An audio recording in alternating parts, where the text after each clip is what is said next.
Hello everyone. आज अपन पढ़ने वाले हैं न्यू टॉपिक स्टार्ट करने वाले हैं इलेक्ट्रोकेमिस्ट्री। ठीक है, वैद्युत रसायन। देखना, ये जो टॉपिक है इसमें बहुत सारे बच्चों की प्रॉब्लम आती हैं और उन प्रॉब्लम्स को है वो बच्चे कर नहीं पाते। जो प्रॉब्लम है वो न्यूमेरिकल टाइप प्रॉब्लम है और बहुत सिंपल प्रॉब्लम्स होती हैं यहाँ से, इस चैप्टर से। ठीक है, और बच्चे हैं उनको अटेम्प्ट नहीं कर पाते हैं। और ये ऐसा चैप्टर है जो कि आपके एग्जाम के पॉइंट ऑफ व्यू से बहुत इंपॉर्टेंट है। ठीक है, तो ये इसके अंदर, इस चैप्टर के अंदर अपन बहुत सारे सेल वगैरह पढ़ेंगे, बहुत सारे रूल्स पढ़ेंगे रिएक्शंस को कंप्लीट करने के लिए। जो भी सेल रिएक्शन है, रेडॉक्स रिएक्शन के बारे में पढ़ने वाले हैं, तो बहुत सारी चीज़ें अपन पढ़ेंगे यहाँ पे। ठीक है, इलेक्ट्रोड पोटेंशियल इलेक्ट्रोड क्या होता है, ठीक है, किसका कौन सा इलेक्ट्रोड बन सकता है, कौन सी मेटल का कौन सा इलेक्ट्रोड बन सकता है। ठीक है, तो ये सारी चीज़ें अपन यहाँ पे देखने वाले हैं। ये बहुत थ्योरेटिकल चैप्टर है, कंसेप्चुअल चैप्टर है ये। ठीक है, तो आपको अच्छे से है वो ध्यान देना है। ठीक है, और अच्छे से इन चीज़ों को है वो क्लियर करना है। यहाँ पे अपन कुछ शॉर्ट ट्रिक्स का भी यूज़ करने वाले हैं, जो एग्जाम के पॉइंट ऑफ व्यू से इंपॉर्टेंट जो कंसेप्ट होता है वहाँ से शॉर्ट ट्रिक निकाल के आपको इसका जो क्वेश्चन है वो कैसे सॉल्व होते हैं, ये सारी चीज़ें अपन देखेंगे इसके अंदर। ठीक है, तो स्टार्टिंग में आपको सबसे पहले इस चैप्टर को ध्यान से है वो क्लियर करने हैं ये कंसेप्ट। लास्ट अपन ने केमिकल काइनेटिक्स चैप्टर कंप्लीट किया है। ठीक है, केमिकल काइनेटिक्स चैप्टर के यस, तो यहाँ पे इसके अंदर अपन इलेक्ट्रोकेमिस्ट्री क्या होता है सबसे पहले ये देखते हैं।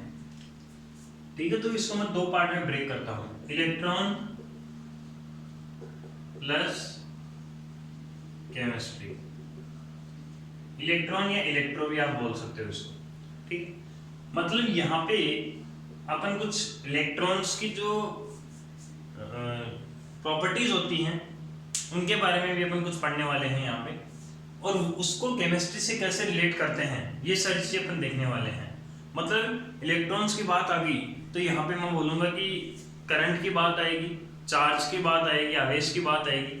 ये सारी चीजें अपन यहाँ पे है वो इसके अंदर देखने वाले हैं।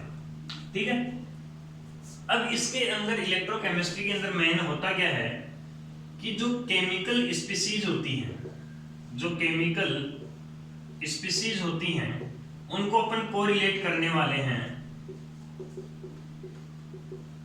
इलेक्ट्रिसिटी से या इलेक्ट्रिक एनर्जी से, विद्युत ऊर्जा।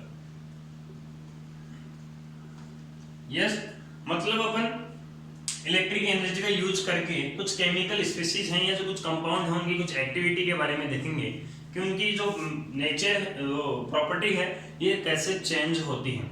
यस, ये सारी चीजें अपन देखते हैं इसके अंदर। तो इलेक्ट्रोकेमिस्ट्री की है वो डेफिनेशन अपन क्या बोल सकते हैं कि ये केमिस्ट्री का वो पार्ट है जिसके अंदर जो केमिकल स्पीसीज होती हैं उनको कोरिलेट किया जाता है किससे, इलेक्ट्रिसिटी से। ठीक है, अब यहाँ पे मेनली अपन, आपने अगर इलेक्ट्रिसिटी की बात की है तो कुछ कंडक्टर्स की बात की होगी। Yes, conductors. अब आप कंडक्टर्स बोलते हो, चालक किसको बोलते हो कि जो इलेक्ट्रिसिटी है वो पास करते हैं या जिनसे इलेक्ट्रिसिटी का चालन होता है। यस, मतलब जिनसे इलेक्ट्रॉन फ्लो करते हैं वो कंडक्टर्स होते हैं। ठीक, दूसरी बात तुम कर लेते हो इंसुलेटर।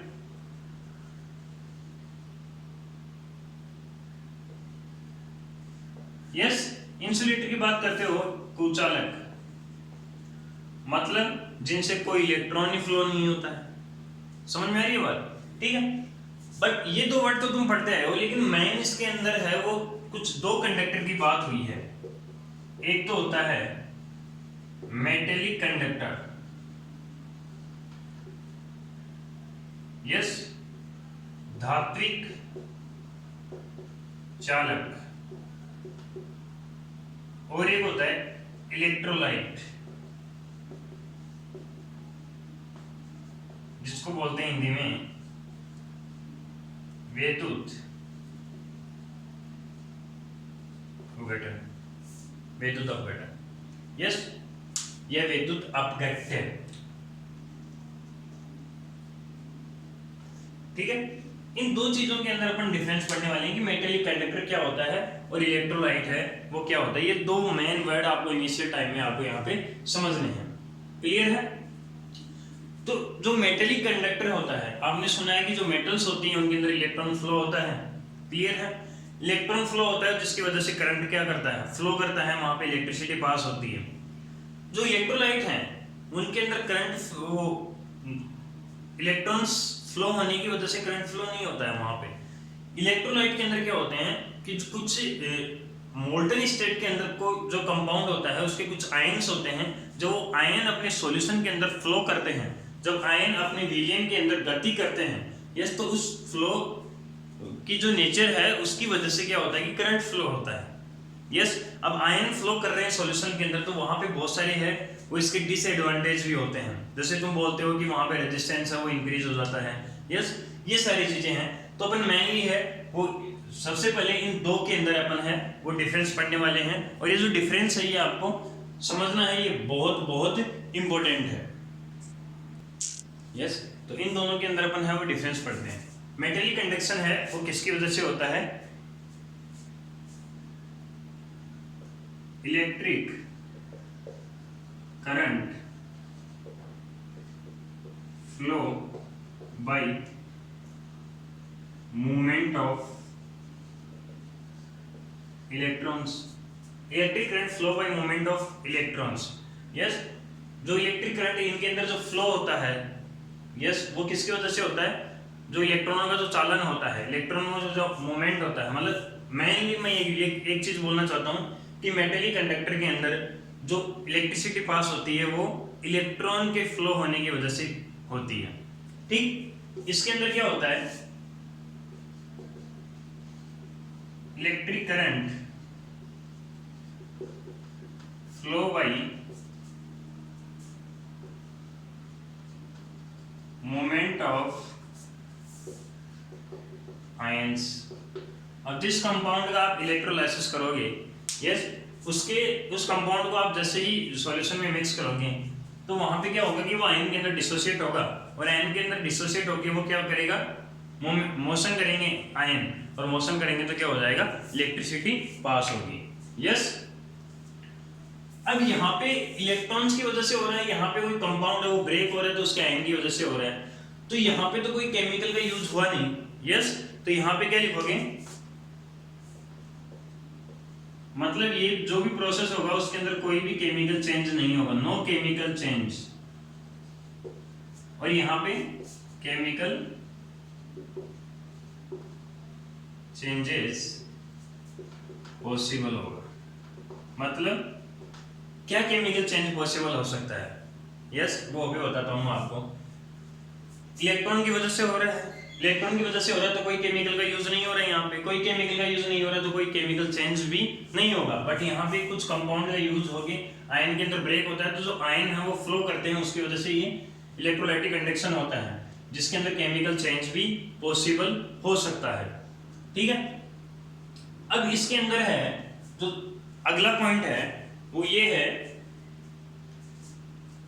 इसके अंदर कोई भी मैटर है वो इन्वॉल्व नहीं होता है, no any matter involved in this process. Yes, कोई भी मैटर, कोई भी द्रव्य है वो इसके अंदर शामिल नहीं होगा। यस, मैटर क्या होता है, एनीवन, कोई भी सब्सटेंस आप यहाँ पे ले सकते हो एक तरीके से मैटर के लिए। ठीक है, तो यहाँ पे इसके अंदर बार बार मैं ये रिपीट करता हूँ कि इलेक्ट्रॉन के मूवमेंट की वजह से हो रहा है, तो ना तो कोई केमिकल होगा ना ही कोई यहाँ पे मैटर होगा। यस, तो यहाँ पे ये कोई भी मैटर है इसके अंदर इन्वॉल्व नहीं होगा। ठीक है, और इसके अंदर क्या होगा कि मैटर है वो इन्वॉल्व होगा, और मैटर इन्वॉल्व होगा तो कैसे होगा कि कोई भी आयन है उस आयन का क्या हो सकता है, या तो जो आयन है उसका क्या हो जाएगा, ऑक्सीडेशन, और यह उसका क्या हो जाएगा, रिडक्शन, ऑक्सीकरण, और या अपचयन। ठीक है, मतलब जो भी आप यहाँ पे कोई भी कंपाउंड ले रहे हो तो उस कंपाउंड के अंदर जो आयन होंगे उस आयन का दो फॉर्म में वो कन्वर्ट हो सकता है, या तो उसका ऑक्सीडेशन हो सकता है या वो रिडक्शन कर सकता है। और जैसे ही ऑक्सीडेशन रिडक्शन होगा तो आयन कहाँ से आया, किसी न किसी कंपाउंड से आया होगा, तो वो मैटर हो गया। इसका मतलब इसके अंदर कुछ मैटर है, कुछ द्रव्य है, वो शामिल होता है। बट इसके अंदर ऐसा कुछ नहीं होता। मतलब मेटेलिक जो कंडक्शन होता है उसके अंदर ना तो कोई कंपाउंड है वो यूज किया जाता है, और ना ही कोई मैटर यूज किया जाता है, ना ही कोई द्रव्य है वो यूज किया जाता है। इसमें जो ओनली जो कंडक्टेंस होती है, जो चालकता होती है, वो किसकी वजह से होती है, मूवमेंट ऑफ इलेक्ट्रॉन की वजह से होती है। ठीक है,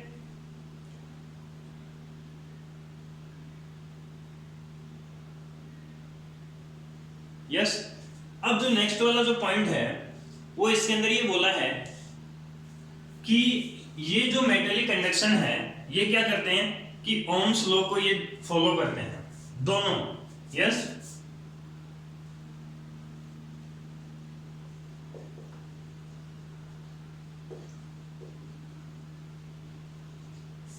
ये भी सेम आएगा यहाँ पे। ये ओम्स लॉ को कैसे फॉलो करते हैं, देखना भाई, इलेक्ट्रॉन की बात आ रही है, इलेक्ट्रॉन की बात आ रही है तो करंट की बात आएगी, और दोनों जगह करंट की बात आ रही है, और दोनों जगह रेजिस्टेंस की बात भी आएगी, प्रतिरोध की बात भी आएगी।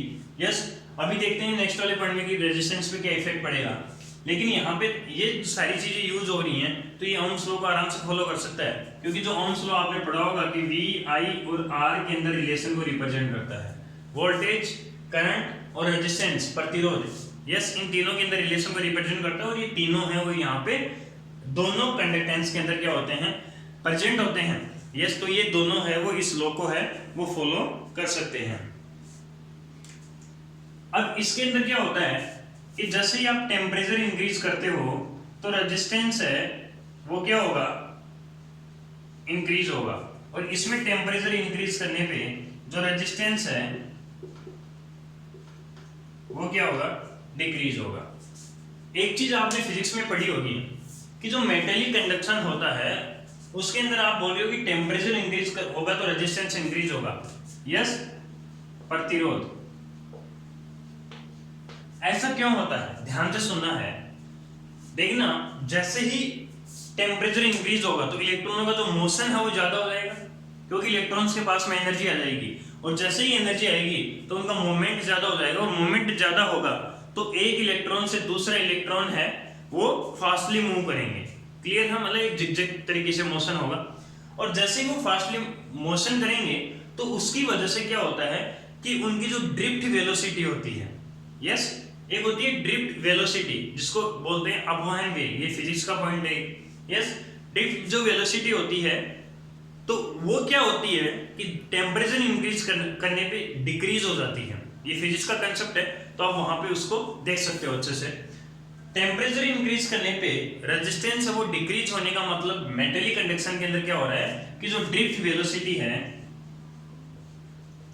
ड्रिफ्ट जो वेलोसिटी है वो क्या हो जाती है, डिक्रीज हो जाती है। यस, ड्रिफ्ट वेलोसिटी डिक्रीज हो रही है, इसका मतलब वहां पे टेम्परेचर है वो इंक्रीज हो रहा है, क्योंकि वहां पे करंट और रेजिस्टेंस के अंदर कुछ ना कुछ रिलेशन होता है, वो रिलेशन मुझे याद नहीं है। यस, तो आप वहां पे देख सकते हो अपवहन वेग। तो ड्रिफ्ट वेलोसिटी जैसे ही डिक्रीज होगी तो यहाँ पे रेजिस्टेंस क्या हो जाएगा, इंक्रीज हो जाएगा, तो रेजिस्टेंस क्या करेगा, उनको फ्लो होने से रोकेगा। बट यहाँ पे ऐसा कुछ नहीं है, क्योंकि यहाँ पे ड्रिफ्ट वेलोसिटी नहीं हो सकती, क्योंकि ये आयन है, और आयन जैसे ही टेम्परेचर इंक्रीज करोगे, तो मूवमेंट बहुत ज्यादा हो जाएगा, मूवमेंट बहुत ज्यादा हो जाएगा ना, तो करंट ऑटोमेटिकली क्या हो जाएगा, इंक्रीज हो जाएगा। यस, और करंट इंक्रीज होगा तो यहाँ पे जो रेजिस्टेंस है वो डिक्रीज हो जाएगा। यस, ऐसा क्यों हो रहा है, क्योंकि आयनों का मोशन जितना ज्यादा होता है, ये जितने भी जो कंपाउंड होते हैं जो अपन एक्वस सॉल्यूशन में उनको डिसोल्व करते हैं, इनके जलीय विलयन में अपन उनको मिलाते हैं, तो आयन के अंदर डिसोसिएट होंगे, और आयन के अंदर डिसोसिएट होंगे तो जो फ्रीली आयन है तो वहां पे जो कंपाउंड की जो इलेक्ट्रिसिटी है वो डिपेंड करती है, जो आयनों का जो फ्रीडम है उसके ऊपर डिपेंड करती है।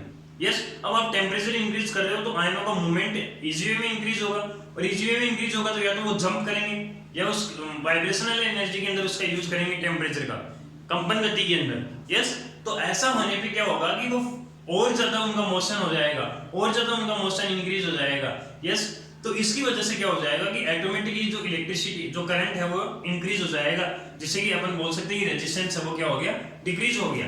तो यहाँ पे इन दोनों के अंदर मेनली बोलने का मतलब ये है कि जो मेटेलिक कंडक्टर है उसके अंदर एक ड्रिफ्ट वेलोसिटी आ जाती है, जिसकी वजह से ऐसा होता है। और ड्रिफ्ट वेलोसिटी का फिजिक्स में एक रिलेशन होता है, वो आप देख सकते हो जाके। क्लियर है? तो यहाँ पे ये चीज आपको समझने की जरूरत होती है। अब यहाँ पे क्या है कि जो एक यहाँ पे इन कंडक्टर्स के लिए अपन पढ़ते हैं, या जो सेल्स अपन पढ़ते हैं उनके लिए पढ़ते हैं फैराडे लॉ पढ़ते हैं अपन। क्या पढ़ते हैं? Faraday law.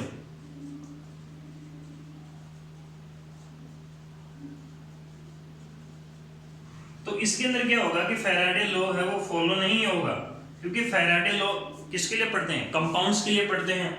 और इसके अंदर क्या होगा? फॉलो होगा। यस, फैराडे का जो नियम है वो इलेक्ट्रोलाइट कंडक्शन के अंदर क्या होगा? फॉलो होगा। ये अपन अभी नेक्स्ट वीडियो के अंदर अपन इसको देखेंगे कि फैराडे लॉ अपन इसके लिए कैसे पढ़ते हैं। क्यों? क्योंकि जो फैराडे लॉ होता है वो सेल के अंदर जो एनोड और कैथोड होते हैं उस पे कैथोड पे क्या होता है कि कुछ रिएक्शंस की वजह से क्या होता है कि जो एनीवन कोई भी कंपाउंड है या कोई भी मेटल है उसका मास है वो डिपॉजिट, या वो मेटल है वो डिपॉजिट हो जाती है, जमा होने लग जाती है किसी एनीवन एक इलेक्ट्रोड के ऊपर। यस, और उस डिपॉजिटेड जो कंपाउंड है, जो मेटल है, उसका मास डिफाइन करने के लिए मैं किसका यूज करता हूँ? फैराडे लॉ का मैं यूज करता हूँ। यस, जो फैराडे लॉ होता है वो मास, डिपॉजिटेड मास को डिफाइन करने के लिए अपन पढ़ते हैं। तो वो इसमें तो ऐसा कुछ नहीं होता, इसमें कोई मास है वो डिपॉजिट नहीं होता मेटेलिक कंडक्टर के अंदर, बट इलेक्ट्रोलाइट कंडक्शन के अंदर ऐसा होता है। इस वजह से इसके लिए तो फैराडे लॉ अपन पढ़ते हैं, बट इसके लिए कोई फैराडे लॉ नहीं पढ़ते। तो यहाँ पे मेनली मेटेलिक कंडक्शन और इलेक्ट्रोलाइट कंडक्शन के अंदर ये मेजर कुछ डिफरेंस हैं, ये आपको ध्यान रखने हैं। मैंने आपको इनको विथ रीजन है वो बता दिया है कि ऐसा क्यों होता है। क्लियर है? तो इसको आप है वो कर सकते हो। ठीक है? यस, इसके बाद में अपन देखते हैं कि इलेक्ट्रोलाइट है वो, इसके बारे में, क्योंकि इस चैप्टर के अंदर बार बार ये वर्ड है वो रिपीट होगा। तो इलेक्ट्रोलाइट क्या होता है, विद्युत अपघट्य क्या होता है, ये चीज देखनी है। तो इलेक्ट्रोलाइट कुछ नहीं होता, ये ऐसे कंपाउंड होते हैं जो अपने एक्वस सॉल्यूशन के अंदर क्या होते हैं कि ब्रेक हो जाते हैं, आयंस के अंदर डिसोसिएट हो जाते हैं। यस, तो आप इसको बोल सकते हो कि दो compounds are break in molten state into ions. Yes, तो यहाँ पे जैसे सपोज दैट कि मैंने एक कंपाउंड ले लिया NaCl। यस, अभी NaCl का जैसे ही मैं एक्वस सॉल्यूशन लूंगा तो एक्वस सॉल्यूशन के अंदर जाने पे क्या होगा? Na प्लस एक्वस और Cl माइनस एक्वस। मतलब जैसे ही आपने एक्वस सॉल्यूशन लिया तो ये क्या हुआ कि अपने आयंस के अंदर डिसोसिएट हो चुका है। यस, आयंस के अंदर डिसोसिएट हुआ तो यहाँ पे आगे रिएक्शन होने के जो चांस हैं वो बढ़ जाते हैं। क्यों? क्योंकि जैसे ही अगर अपन सेल पढ़ेंगे आगे तो उसके अंदर सेल के अंदर दो टाइप की रिएक्शन होती है, एक तो ऑक्सीडेशन होता है और एक रिडक्शन होता है। यस, तो ये सारी चीज किसकी वजह से होगा? यस, जैसे आयन के अंदर डिसोसिएट होगा तभी होगा, वरना ये नहीं होगा। क्लियर है? तो यहाँ पे आपको ये देखना है कि जैसे ही ऐसा कंपाउंड लिया है जो अपने एक्वस सॉल्यूशन के अंदर जाके ब्रेक हो गया है तो वो तो अपन एक मेजर इलेक्ट्रोलाइट बोल सकते हैं या एक स्ट्रॉन्ग इलेक्ट्रोलाइट बोल सकते हैं। मतलब इस इलेक्ट्रोलाइट को भी आगे दो पार्ट में ब्रेक कर दिया, स्ट्रॉन्ग इलेक्ट्रोलाइट और वीक इलेक्ट्रोलाइट। ठीक है? प्रबल वैद्युत अपघट्य और दुर्बल वैद्युत अपघट्य, ये तो क्या हो जाते हैं? अप्रोक्सीमेट ये अपने एक्वस सॉल्यूशन के अंदर जाके 100% तरीके से ब्रेक हो सकते हैं। ये मतलब आप ले सकते हो एक तरीके से एटीट्यूड, अगर 100% ब्रेक हो रहा है तो उसको अपन किस कैटेगरी के अंदर है वो शामिल करेंगे? स्ट्रॉन्ग इलेक्ट्रोलाइट के अंदर। यस, और बाकी ये अगर कोई ऐसा कंपाउंड है कि वो डिसोशिएट ही नहीं हो पा रहा है तो वो क्या होगा? Less than approximate 80%। अगर कोई कंपाउंड ऐसा है कि वो 80% से कम ब्रेक हो रहा है या वो ब्रेक ही नहीं हो रहा, या वो 20%, 30%, 40% ब्रेक हो रहा है तो वो वीक इलेक्ट्रोलाइट के अंदर शामिल करेंगे अपन उसको। जैसे सपोज है कि cane sugar. Yes, aqueous solution water के अंदर अपन बात करें तो बेंजीन हुआ, ये सारे जितने भी ऑर्गेनिक कंपाउंड होते हैं ये क्या होते हैं कि वाटर के अंदर डिसोल्व नहीं होते, और ये वाटर के अंदर डिसोल्व नहीं होते तो ये सारे के सारे वीक इलेक्ट्रोलाइट होंगे, दुर्बल वैद्युत अपघटन होंगे। यस, इसका मतलब जो पोलर नेचर का है, जो वाटर के अंदर डिसोल्व होगा वो क्या होगा, एक स्ट्रॉन्ग इलेक्ट्रोलाइट मानेंगे, क्योंकि वाटर अपन एज ए गुड सॉल्वेंट के तौर पे यूज करते हैं। जितनी भी रिएक्शंस होती हैं उनके अंदर अपन एक वाटर है वो एक गुड सॉल्वेंट के तौर पे यूज करते हैं। क्यों करते हैं ऐसा, क्योंकि जो वाटर होता है उसका डाई इलेक्ट्रिक कांस्टेंट है वो बहुत ज्यादा होता है। एक होता है डाई इलेक्ट्रिक कांस्टेंट, मैं यही बता देता हूं आपको, डाई इलेक्ट्रिक कांस्टेंट। यस, ये जो डाई इलेक्ट्रिक कांस्टेंट होती है जिसको हिंदी में बोलते हैं परावैद्युतांक, ये वाटर के लिए क्या होता है 81 होता है, बाकी अल्कोहल वगैरह के लिए इनके लिए 35 वगैरह ऐसा कुछ होता है। यस, तो ये जो जितना ज्यादा डाई इलेक्ट्रिक कांस्टेंट होगा वो सॉल्वेंट या वो कंपाउंड उतना ही बेटर सॉल्वेंट होगा। क्यों, क्योंकि जो डाई इलेक्ट्रिक कांस्टेंट होता है ये क्या होता है कि सेपरेशन की पावर को रिप्रेजेंट करता है। यस, जिसका डाई इलेक्ट्रिक कांस्टेंट ज्यादा होगा इसका मतलब वो जो कंपाउंड होता है वो अदर कंपाउंड को सेपरेट करने में क्या होता है, सक्षम होता है, उसके अंदर इतनी काबिलियत होती है कि वो उस कंपाउंड को आके क्या कर देगा, ब्रेक कर देगा। समझ में आई बात? तो ये डाई इलेक्ट्रिक कांस्टेंट एक सेपरेशन पावर को रिप्रेजेंट करता है जो वाटर के पास में बहुत ज्यादा होती है। क्लियर है? तो जो वाटर के अंदर डिसॉल्व हो रहे हैं अपन उनको स्ट्रॉन्ग इलेक्ट्रोलाइट बोल देंगे। जैसे कोई भी एनीवन जितने भी सोल्यूबल सॉल्ट होते हैं, यस, या कुछ स्ट्रॉन्ग टाइप के एसिड बेस हुए और भी बहुत सारे कंपाउंड है तो वो सारे के सारे किस में आ जाएंगे, स्ट्रॉन्ग इलेक्ट्रोलाइट के अंदर आ जाएंगे। क्लियर है? तो ये दो टाइप के यहाँ पे आपने इलेक्ट्रोलाइट पढ़े। अब यहाँ पे जैसे सपोज दैट कि मैंने NaCl लिया और 2 आयन मिल गए मेरे को सॉल्यूशन के अंदर, ठीक है। अब आपको इस इलेक्ट्रोलाइट का यूज करके एक प्रोसेस है जिसको बोलते हैं अपन इलेक्ट्रोलाइसिस। क्या बोलते हैं? इलेक्ट्रोलाइसिस, विद्युत अपघटन।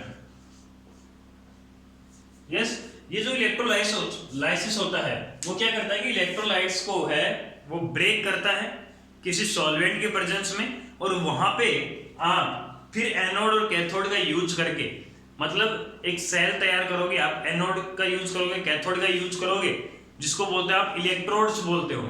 यस, तो ये इनकी हेल्प लेके अपन किसी भी कंपाउंड को इलेक्ट्रिसिटी पास करवा के ब्रेक करते हैं, तो उस पूरी प्रोसेस को अपन बोलते हैं इलेक्ट्रोलाइसिस। एनीवन जैसे सपोज दैट NaCl लिया, NaCl को मैंने क्या किया कि कंटेनर में डाल दिया, और कंटेनर में डालने के बाद में मैंने क्या किया कि एक एनोड लगाया और एक कैथोड लगाया, और एनोड और कैथोड को मैंने क्या किया किसी इलेक्ट्रिसिटी सोर्स के साथ में मैंने उनको क्या कर दिया, ज्वाइन कर दिया, जहां से जैसे ही इलेक्ट्रिक करंट आएगा और इलेक्ट्रिक करंट आने के बाद में क्या हो जाएगा, जो NaCl है वो उसके अंदर कुछ ना कुछ रिएक्शन होंगी।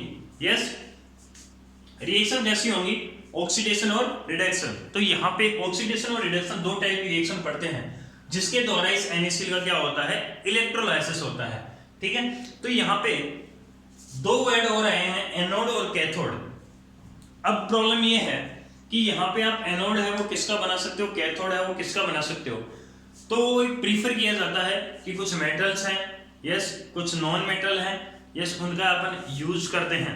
ठीक है, वैसे अपन नॉन मेटल का बहुत ही कम यूज करते हैं या करते ही नहीं है, मेटल्स का ही अपन ज्यादा यूज करते हैं। ठीक है, तो इलेक्ट्रोलाइट है वो क्या होता है कि जो अपने मॉल्टन स्टेट, गलित अवस्था या एक्वस सॉल्यूशन के अंदर आके डिसोशिएट हो रहे हैं वो इलेक्ट्रोलाइट होंगे, या उनको इलेक्ट्रिक करंट पास करवा के अपन ब्रेक कर सकते हैं। स्ट्रॉन्ग इलेक्ट्रोलाइट जो 100% या 80% या 70% ब्रेक होगा, वीक इलेक्ट्रोलाइट या ब्रेक ही नहीं होगा या 0% ब्रेक होगा, 10%, 20%, 30%। तो ये अलग अलग कैटेगरी है वो डिसाइड कर दी गई है। अब मेन प्रॉब्लम ये है कि सर हमारे को कैसे पता चलेगा कि ये स्ट्रॉन्ग है या वीक है। तो जैसे जैसे अपन पढ़ेंगे इस चैप्टर को वैसे वैसे ऑटोमेटिक पता चल जाएगा कि कौन सा स्ट्रॉन्ग होता है कौन सा वीक होता है। यस, कुछ चीजें ऐसी होती हैं जो बड़े होने के साथ में सीख ली जाती हैं। यस, उनको बुक्स वगैरह के साथ में बुक वगैरह पढ़ के अपन उसको नहीं सीख सकते, जितना अपन डेली लाइफ में जो एक्सपीरियंस होता है अपन उससे सीख सकते हैं। तो वो माइंड से निकाल लेना, ये चीजें हैं वो आप धीरे धीरे है वो ऑटोमेटिक सीखते चले जाओगे। ठीक है, अब यहाँ पे इसके अंदर है वो अपन कुछ आगे बात करेंगे